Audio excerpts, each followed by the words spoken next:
E aí galera, tudo certo com vocês? Esse é o canal Espalhável e eu sou o Lucas Filo. Se você não conhece o canal ainda, seja bem-vindo. Se você já conhece, é claro, seja bem-vindo mais uma vez. Hoje estou aqui com o Digo Black. Tudo certo, Digo? Tudo certo, querido. Como é que tá? Tranquilo. Hoje a gente vai falar de um assunto que a galera curte bastante porque envolve grupo secreto, gente famosa, gente poderosa, teoria da conspiração. A gente sabe que o povo gosta bastante disso, né? Na internet principalmente. Então a gente vai falar do Bohemian Groove, que é um grupo que foi criado com um certo intuito, depois foi meio que mudando. O perfil das pessoas também que participam desse grupo também mudou bastante ao longo dos anos. Existe até hoje uma coisa assim que já tem há um bom tempo, tem algumas imagens que já foram vazadas, mas é um grupo secreto, então a gente vai contar aqui a história, que tem bastante coisa interessante pra gente falar. Qual vai ser a meta de likes pra esse vídeo? Meta de like hoje eu quero 210 likes. 210 likes, então a gente conta com vocês pra ter essa meta que é bem importante pra gente. Bora pro vídeo. Bom, então assim, todos os anos, isso já há algum tempo, no mês de julho, cerca de 2.500 pessoas se reúnem na floresta da Califórnia para um acampamento que dura 2 semanas. Esse acampamento é um acampamento privado, com pouquíssimas informações divulgadas, assim, quase nada, na verdade, mas ao longo dos anos ali algumas coisas puderam ser descobertas com relatos, com alguns vazamentos, como eu falei, como por exemplo, quem são essas pessoas e também algumas coisas que elas fazem lá dentro, né? Então, dentre os membros desse clube já estiveram várias pessoas influentes em diversos meios, como por exemplo, o meio político, incluindo ex-presidente dos Estados Unidos, senadores e deputados, intelectuais, executivos e donos de empresas, grandes investidores, artistas e também outras pessoas importantes ou então conhecidas, né? Nesse acampamento, então, eles participam de várias atividades, como palestras, apresentações, discussões sobre diversos assuntos, mas também tem o lado ali da curtição, o lado da festa e até mesmo alguns rituais que a gente vai trazer mais pra frente. E claro que assim como acontece com todos os grupos secretos ou grupos discretos, né, que tem essa diferenciação que fazem, surgem muitas teorias da conspiração a partir disso, então a gente vai entender essa história desde o início. Isso é loucura porque ainda mais envolvendo celebridades, políticos e pessoas influentes, né, do mundo, eu acho que isso realmente gera uma curiosidade de saber o que essas pessoas fazem quando estão todas elas unidas. Né? Será que eles falam, combinam coisas? Isso, tem aquela coisa de, tal grupo tá dominando o mundo sem a gente saber e tal, meio que isso, né? Então a história do Bohemian Groove começa lá ainda no século XIX. As raízes desse grupo estão na boemia, que é um estilo de vida que se tornou popular, então, no século XIX, principalmente entre as pessoas que tinham trabalhos mais criativos, como jornalistas, por exemplo. Eram pessoas que normalmente vinham de um contexto sem muito dinheiro, eles apreciavam mais aquele lado de apreciar a amizade, a vida, os momentos de aproveitar mesmo com os amigos, com os colegas de trabalho também, apreciavam também a arte e meio que desprezavam de certa forma o dinheiro, assim, aquelas pessoas que realmente falam que o dinheiro não é tudo e tal, que realmente não é tudo, né, mas aquelas pessoas que realmente têm isso como uma filosofia de vida. Acredito que todo mundo conhece pessoas que são assim também, que realmente levam muito a sério isso. Então começou dessa forma, né, pessoas que davam um certo desprezo pro dinheiro e focavam nas outras coisas, pessoas que buscavam uma vida mais simples, apreciando ali algumas coisas que elas valorizavam. Bom, na década de 1850, essa cultura cresceu bastante nos Estados Unidos por conta da imigração francesa, e aí começaram então a aparecer as pessoas que se diziam boêmios. Bom, outro ponto que foi importante nessa história foi que a Guerra Civil separou os boêmios que tinham ali se formado em grupos, né, como por exemplo jornalistas que foram enviados para cobrir a guerra, então, em diferentes lugares, e nessa época então os jornalistas no geral, não só os desses grupos, que já eram os grupos de boêmios, adotaram esse apelido, então virou meio que quase um sinônimo para jornalistas naquela época, assim, serem chamados de boêmios. Meio que todo jornalista era boêmio. Era um boêmio. Mas nem todo boêmio era jornalista.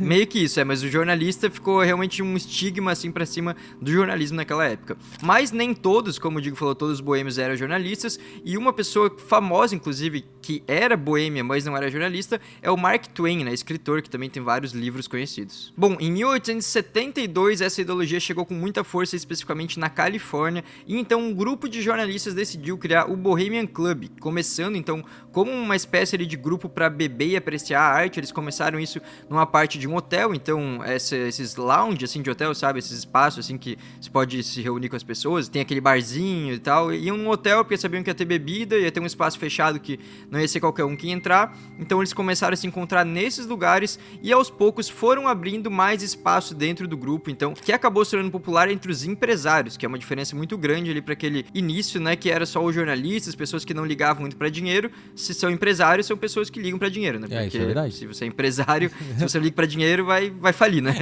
É meio que isso. Então já começou ali meio que ter essa grande diferença, né, do estilo das pessoas que estavam entrando no grupo, e os fundadores aceitaram os empresários porque basicamente eles tinham dinheiro, então eles meio que se venderam de certa forma, né, porque pensaram, pô, esses caras têm dinheiro para financiar as atividades do grupo, para financiar a gente, pagar aquilo que a gente quer fazer, então isso aos poucos foi meio que mudando ali a vibe do grupo. A partir de 1878, então eles começaram a fazer esses encontros nas florestas, então começaram a deixar o hotel de lado, né, fazer encontros diferentes, e de início eles variavam bastante locais, até que eles compraram um terreno em 1889. Então já nesse terreno, por um tempo, os encontros normalmente eram viagens em finais de semana específicos, e a partir de 1914 começaram a se tornar de fato eventos, coisas mais estruturadas, mais organizadas. E foi justamente nessa época que o grupo realmente foi mudando de uma forma mais definitiva, assim, deixou de ser alguma coisa sobre arte e ficar tranquilo ali com os amigos e passou a ser algo como pessoas com dinheiro tendo um retiro ali por alguns dias, né, também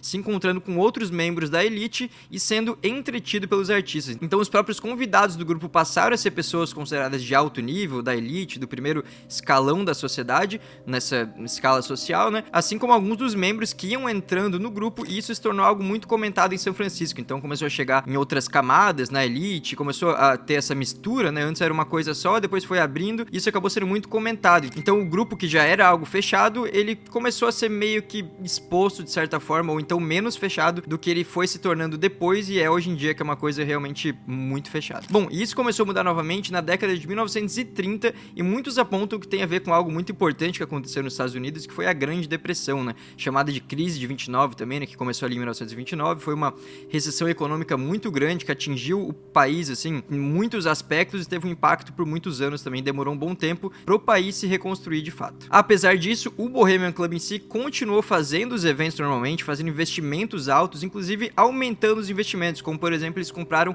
uma nova sede por 22 milhões de dólares. Então, num momento de forte recessão econômica, no momento que estava todo mundo em crise, a sociedade muito preocupada, né, pessoas perdendo emprego, pessoas realmente lutando pela sobrevivência, eles estavam investindo tranquilamente, aumentando o investimento, e isso acabou não pegando muito legal, né, com as pessoas no meio desse contexto. Então as pessoas começaram a ver eles de uma forma um pouco mais negativa, então a imagem foi mudando também, e eles foram, claro, se tornando mais fechados também por conta disso, né, porque o pessoal tá comentando muito, eles pensaram, não, vamos realmente fechar o máximo possível aqui, né, não ficar vazando coisa, não dá muito sinal do que eles estavam fazendo. Bom, também foi nessa mesma época que o acampamento começou a se desenvolver, de fato, como a gente falou, estão fazendo investimentos maiores, então era óbvio que isso aconteceria. Foram criadas, então, estruturas permanentes dentro desse espaço ali da floresta, né, desse terreno que eles tinham comprado, e umas espécies de acampamentos dentro do próprio acampamento. Então, hoje são mais de 100 acampamentos que existem dentro desse terreno. Um exemplo desses locais, inclusive, é o Hillbillies. Então, esses acampamentos têm nomes, né? Cada um faz lá o seu acampamento,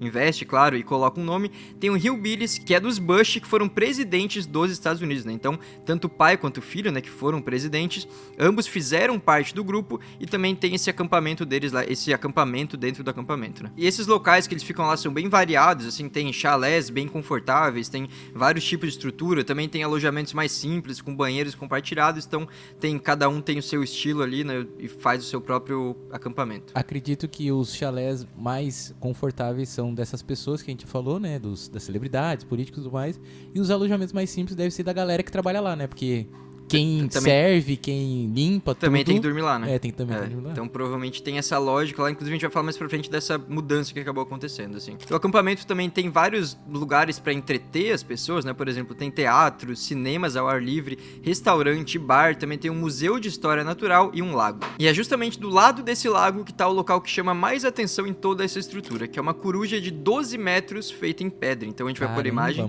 pensa uma coruja de 12 metros. 12 metros é muita coisa, né? Porra, é muita coisa, mano. É um prédio de quantos andares? Uns 3, uns 4. 5 andares. 5 andares, será? Não sei. Não sei.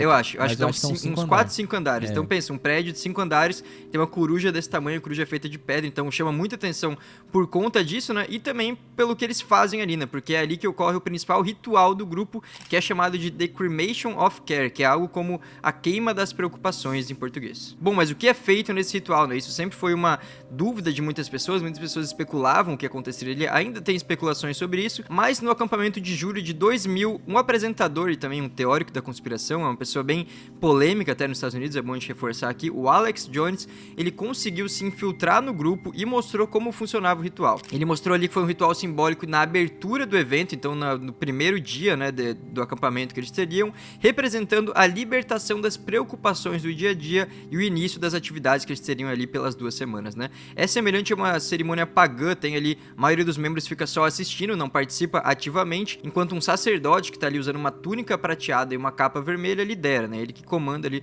todo o ritual, e esse sacerdote ele é acompanhado por cerca de 20 homens de túnicas vermelhas ou pretas, e esses homens seguram tochas, então é realmente um ritual, né? Você vê que tem toda uma performance ali que eles fazem, né? E é falado inclusive o lema do grupo dentro desse ritual, que é o seguinte: tecelagens de aranhas não vêm aqui. Bom, o que significa essa frase? Isso gera discussão até hoje, não tem um consenso exatamente, mas dizem que pode ser algo como deixar o trabalho em casa para focar ali nas outras coisas, mas tem também quem acredite que não tem a ver com isso, que é algo mais na linha de que mentiras não são permitidas ali, que não é para trazer mentira para aquele lugar. Bom, então ainda no ritual, um caixão com uma estrutura de metal dentro é queimado e o nome da estrutura é Care, então que a gente falou ali que tem o The Cremation of Care, é o Care, essa mesma palavra, né? Que significa ali algo como cuidado, preocupação. Então eles estariam queimando a preocupação. Quando essa cerimônia acaba, alguém grita a seguinte frase: vai embora, detestável preocupação.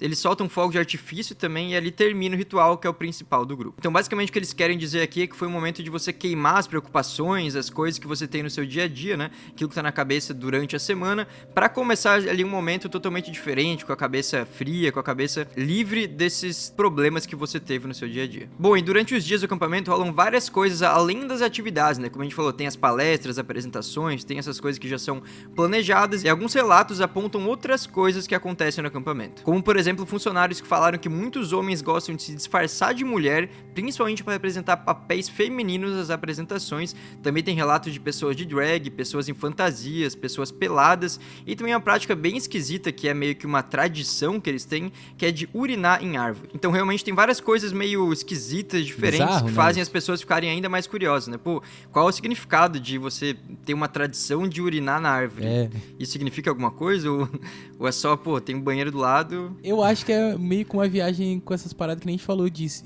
espiritualidade e tal, pra eles, Sim. né? Porque não tem nada a ver tu mijar na árvore. Pra eles deve ter algum significado, tá né, que ainda não foi descoberto. Bom, voltando à ordem dos fatos ali, né, da história do grupo, um dos momentos mais famosos do Bohemian Club aconteceu em 1942, porque várias pessoas envolvidas no projeto Manhattan, que é aquele projeto das primeiras bombas atômicas, né, dos Estados Unidos, estavam no acampamento, inclusive o Robert Oppenheimer, que inclusive teve um filme, né, no ano passado sobre ele, né, em 2023, foi muito famoso, e dizem que lá teria ocorrido uma reunião de planejamento do projeto. Então o Bohemian Club estaria diretamente envolvido com a criação de um projeto que teve um impacto mundial, né? Isso não conta no filme, né? Essa parte não aparece, né? Então, alguém ali de certo falou, pô, não precisa colocar. Se bem que é uma coisa que os próprios membros do grupo têm orgulho, inclusive tem os relatos que falam que os membros contam a história para novos membros, tipo assim, pô, aqui é um lugar tão importante, pessoas tão importantes que já foi discutido algo como o projeto Manhattan, que é uma coisa muito grande dentro da história, tá, né? Bom, nos anos 50 a demografia do grupo já tinha mudado bastante, né? Como a gente falou, estava acontecendo ao longo dos anos e aqui já tinha sido algo bem definitivo. Os jornalistas ali, os artistas, escritores, eles foram meio que rebaixados de status dentro do grupo, então eles continuavam lá, mas sem a mesma importância das pessoas que tinham dinheiro, que chegaram depois. Então quem fundou o grupo acabou ficando para baixo de quem chegou depois por conta da grana, e o grupo começou a cobrar uma grana mensal bem alta para ser membro e além disso $10.000 só para entrar. Então isso foi deixando o grupo cada vez mais exclusivo, como é até os dias de hoje. Pra gente ter uma noção, se você quiser entrar nesse grupo hoje, a taxa só para entrar tá em $25.000 e há uma lista de espera de 15 anos. Nossa, então tu paga $25.000 e ainda tem que esperar 15... Claro que só assim, pra entrar, mano. Eles falam que se você tiver ali uma recomendação muito forte de algum membro do grupo, às vezes é uma pessoa muito importante que quer entrar, acho que eles não vão botar na fila com as outras, né? Sim. Inclusive, não sei se ele tá, mas, por exemplo, o Donald Trump fala que quer entrar, acho que ele não vai entrar na mesma fila dos outros, né? Se ele não tivesse ganho a presidência, eu acho que ele ia ficar um pouquinho. Mas agora com o presidente, acho que eles dariam uma preferência pro presidente, Sim, né? sim. Teria alguma vantagem ali, então... Já o Biden, ele já não... O Biden, acho que agora, na fase que ele tá, acho que entraria na fila. É capaz de até expulsar ele de lá. Não deixar entrar. Mesmo assim, né? Mesmo com toda essa a exclusividade, a demora que é pra entrar, a grana que tem que pagar, são cerca de 2.700 membros e essa lista de espera tem mais de 20 mil pessoas. Então, realmente, muita gente quer entrar, né? E vocês perguntam, né? Mas é só pra participar desse evento anual, dessas 2 semanas que eles fazem todo ano? Na verdade, esse é o momento, de fato, mais importante, né? Pro grupo em si, é onde o grupo entra em ação como um grupo, mas os membros podem agendar o uso desse acampamento a qualquer momento que ele não esteja sendo usado para fins do grupo todo, né? Então, durante o resto do ano, os membros podem agendar ali para usar. Eles têm permissão para levar familiares, amigos, mas as mulheres e menores de idade devem ir embora a partir de determinado horário. Então, tem regras também dentro desses fins de semana que não são eventos, ainda tem algumas regras que eles têm que seguir. E como a gente falou antes, inclusive, agora que a gente citou mulheres, as mulheres não podem ser membros ou participar do acampamento principal de julho. Então, dentro do evento principal deles não tem mulheres, são só homens. E em 2019 isso se tornou um tema comentado até dentro da política ali da região, porque a Linda Hopkins, que é membro do Conselho de Supervisores do Condado de Sonoma, que é onde fica o acampamento, ela escreveu uma carta aberta criticando alguns pontos do grupo, argumentando que eles tiveram um papel em dificultar a entrada das mulheres na política. Ela também criticou a falta de investimento do grupo na comunidade, mesmo com toda a riqueza que os membros têm. Bom, independente disso, dessas críticas que existem, o grupo segue firme e forte e é difícil tirar novas informações de lá. Então tudo isso que a gente trouxe aqui é o que tem alguns documentários que foram feitos, alguns vídeos na internet, tem aquelas imagens vazadas, como a gente falou, pelo Alex Jones, mas não tem, assim, muita coisa pra gente fazer um vídeo talvez muito grande, assim, dando muito detalhe, mas tem algumas pessoas na internet que foram, por exemplo, tentar entrar lá, ou lugares próximos desse terreno, né? Então é interessante de ver também, a gente recomenda para vocês darem uma olhada lá para entender um pouco melhor. Mas esse acampamento realmente é uma coisa meio impossível de entrar, porque ele é protegido todos os dias do ano, durante todos os momentos. Então 24 horas por dia, todos os dias do ano, vai ter uma segurança muito forte, inclusive com ex-militares, e eles também usam vários equipamentos ali de segurança, como por exemplo, câmera de visão noturna, detectores de movimento, detecção de vibração e algumas outras ferramentas ali para realmente não deixar ninguém entrar no acampamento. É tipo aquela coisa de filme, né? Os caras só vê, objeto estranho se aproximando a sei lá quantos quilômetros. Daí já vem uma máquina, sei lá, já vem... Sai os bagulhos dentro da terra e atira. Isso, é difícil. E claro que é justamente todo esse sigilo, né, que existe com as atividades do grupo e também o fato de que é um negócio tão fechado assim. E claro, o principal, as pessoas importantes que participam, que faz com que surjam várias teorias da conspiração sobre o que eles fazem lá dentro, né? E só pra gente ter noção das pessoas importantes que participaram do grupo, há registro de 17 presidentes dos Estados Unidos que compareceram aos acampamentos, seja como membros ou convidados. Então 17 presidentes, então ao longo da história, dá pra ver que o grupo realmente tem alguma importância, né? Não dá pra dizer, eles fazem tal coisa, não fazem, que a gente não tem certeza, mas alguma importância muito grande, tá claro que o grupo tem. Bom, então esse foi o vídeo de hoje, espero que vocês tenham gostado aqui da forma que a gente abordou esse vídeo. Se você gostou, é claro, deixa um comentário aqui pra opinar aqui sobre o que você acha desse grupo, também dá dica aí de outros temas que a gente pode trazer aqui nas próximas semanas, e deixa o like, claro que ajuda bastante a gente. É isso aí, tamo junto, até a próxima.